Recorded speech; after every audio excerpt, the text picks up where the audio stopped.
Oggi vi faccio vedere un custom realizzato da un artigiano italiano, un artigiano di vecchia data, Renzo Pascotto. Questo è il prototipo che è stato creato per fare poi una serie di modelli. È completamente fatto a mano, ha delle guancette in corno, backlock,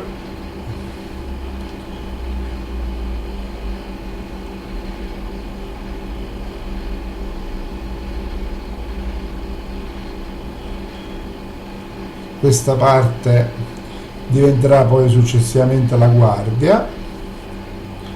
Da questo lato abbiamo il pulsante di scatto e il sistema di ritenzione di sicurezza.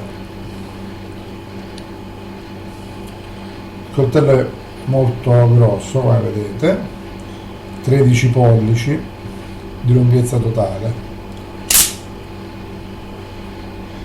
dispone di una lama a daga, però questo è il prototipo e quindi non è affilato.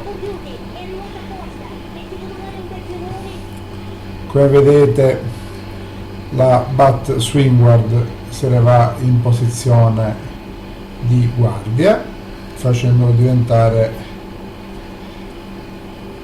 proteggendo le dita.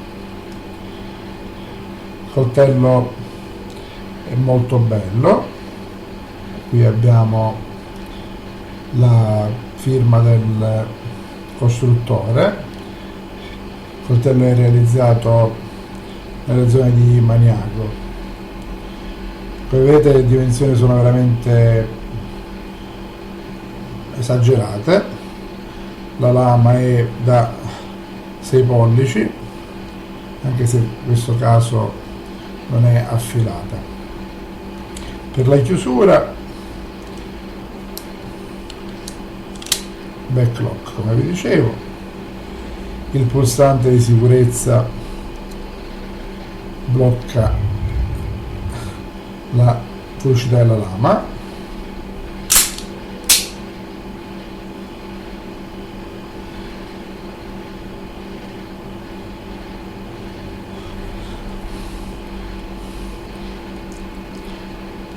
Renzo Pascotto